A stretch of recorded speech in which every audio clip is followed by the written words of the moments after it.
What's good, y'all? It's the one and only Kingcal516, live in the mix, and this is the Swish Flames podcast. Be sure to check out our website at www.swishflames.com. Hit us up on the Twitter at Swish Flames, and if you feel so inclined to donate to the podcast, hit us up on the Cashapp Kingcal516. Well, tonight is the night, Game 4 of the NBA Finals, where the Phoenix Suns are up 2-1 on the Milwaukee Bucks. The Bucks came with the victory in game number 3 with a final score of 120-100. And so tonight's game starts at 9 p.m. Eastern Standard Time on ABC. So here's my prediction for tonight's game. I believe it will be a hard-fought matchup. I believe it will be a lot closer. And although I do extremely like what I've seen from the Bucks, I will sit there and say I still believe the Phoenix Suns will make some adjustments tonight, and they will pull out this game barely, but they'll pull out this game and the Phoenix Suns will get a victory. I am going to say and predict that the Suns are going to win this one by 6. I'm going to take Phoenix tonight to win by 6.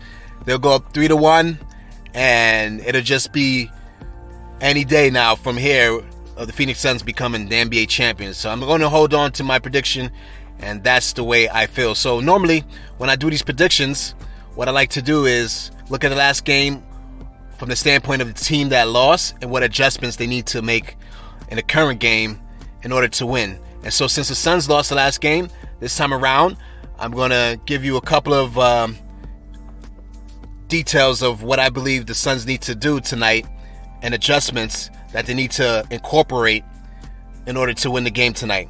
So the first one I'm going to start off with is rebounding. My oh my.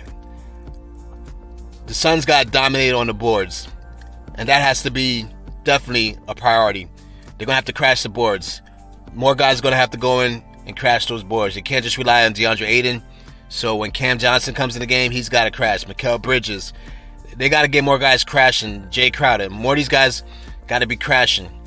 You know what I'm saying? If you're not taking a shot, you got to be attacking that rim and hopefully getting an offensive rebound. Something. And then on the defensive boards too, more of these guys got to definitely crash in. You know what I mean? In game number 3, the Bucks won the battle of second chance points 20-2. That's an 18-point difference, y'all. That is unacceptable. You know what I mean? That's basically the ball game right there in a nutshell. When you break down this game, you'll see different things that you realize that they just did this better, it would have been a ball game. So the Milwaukee Bucks had a total of 13 offensive rebounds. Suns has 6 offensive rebounds in that game. So they had more than double the offensive rebounds. And the Milwaukee Bucks dominated the total rebounding battle 47-36. So the Suns need to do a better job on rebounding. If they can do that, and if they can get more second chance opportunities, and if they can limit the Bucks' second chance opportunities, they're going to put themselves in a better position to win this game tonight. Another thing they got to do, and this is basically this player, is Devin Booker. Devin Booker is the best scorer on the Suns. He needs to be the best scorer on the Suns. You know what I mean? Chris Paul had an alright game, but Chris Paul scored enough. He had 20-plus points in that last game. Devin Booker has to do a whole lot better. Devin Booker didn't show up at all in his past game. Devin Booker only scored 10 points in game number 3.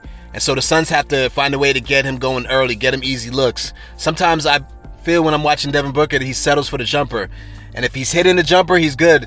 And the thing I like about him, he's fearless. He's not going to give up on taking jumpers. He's going to keep shooting, even if he's having a bad night. But sometimes when he's having a bad night, I've noticed, even when you watch these playoffs, that he'll tend to settle to keep shooting. You know what I mean? And this is where I feel like he has to get a little bit better on, recognizing that the game is not going his way on a shot. Let me attack the basket. Let me draw more fouls. And I know the Suns are complaining that they're not getting enough foul calls, but part of that is you have to be ultra aggressive to the rim. You know what I mean? And Devin Booker, sometimes I've noticed that he doesn't, when he's struggling with the shot, he'll keep shooting, which is fine. If you're getting open looks or if you're getting shots, you got to take shots. You know what I mean? That's your role, to shoot the ball, to score a lot of points. That's why you're there for it, and you're more than capable of doing that. But the nights when you're struggling, especially on the road, in a big moment like this in the playoffs, the championship series, I would like to see them, hey, set some plays up where he can get some plays that he can attack the rim. You know what I mean? They got to figure that out. Get him some easy looks. Get him seeing the ball go through the basket. And if he's struggling tonight shooting, I want to see him attack the rim a lot more and try to draw fouls. Because that's the way to overcome that. You slow the defense down. You know what I mean? Especially if the Bucks are on their run, you're going to slow their offense down by drawing fouls. You know what I mean? But try to be aggressive and attack the rim. You know, if you're Devin Booker, the Phoenix Suns have to find a way to give him more opportunities to do that. You know what I mean? And that's, like I said, one of the elements of his game that I would like to see him improve in general. So that's another thing that I believe the Suns have to do tonight. The last thing I will go over, you know, that I feel like they have to make it a priority is try to find a way to keep DeAndre Ayton out of foul trouble. You understand what I'm saying? When he's in foul trouble, there's a big difference. You know what I mean? Because he's actually the best defender they got on Giannis. Now, nobody's stopping Giannis. But DeAndre Ayton has size where he can make it a little more difficult for Giannis. But that's part of the issue because Giannis is putting so much pressure on the rim in this series. You know what I mean? Giannis is... I got to give Giannis credit because he's really, really putting it all on the line. He's laying it all to bear. And he's looking like if he loses this opportunity for a championship, he's going to be able to look back and say, I gave it 110%. And that's all you can ask for a superstar to do, you know, in these big moments. So Giannis is doing his thing. He's sticking to his guns. He's sticking to his strength. So having DeAndre Ayton out there helps on the defensive end. But more importantly than that, having DeAndre Ayton out there helps the Phoenix Suns offense at a higher degree. He's so shifty. He's so agile for his size. And that pick and roll between him and Chris Paul is their bread and butter. You know what I mean? When I'm watching the Suns, when I see Chris Paul do pick and roll with any other person, it's just not as good as Ayton. Not to knock any other players, but it is what it is. Chris Paul, when he does that pick and roll, DeAndre Ayton has been causing fits this whole series. And so Ayton not being able to play his regular minutes because he's in foul trouble takes away some of that. You know what I mean? And that works in the Bucks' favor. And if you look at game number 3, the one game that the Suns lost, there were spurts where their offense started flowing pretty good. And then it just went away. So they weren't able to get a consistent offensive flow. And so they're going to have to make that adjustment. And part of that is trying to keep DeAndre Ayton out of foul trouble because he's very crucial to their offense as well. You know what I mean? So I'm expecting the Suns to bounce back. I think Monty Williams is an extraordinary coach. I actually think he's the better coach in the series.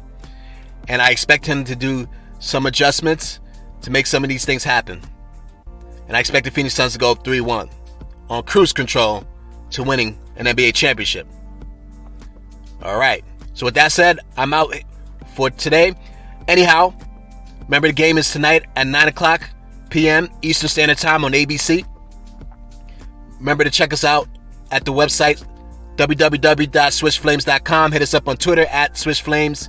And if you feel so inclined to donate, hit us up on the Cashapp Kingcal516.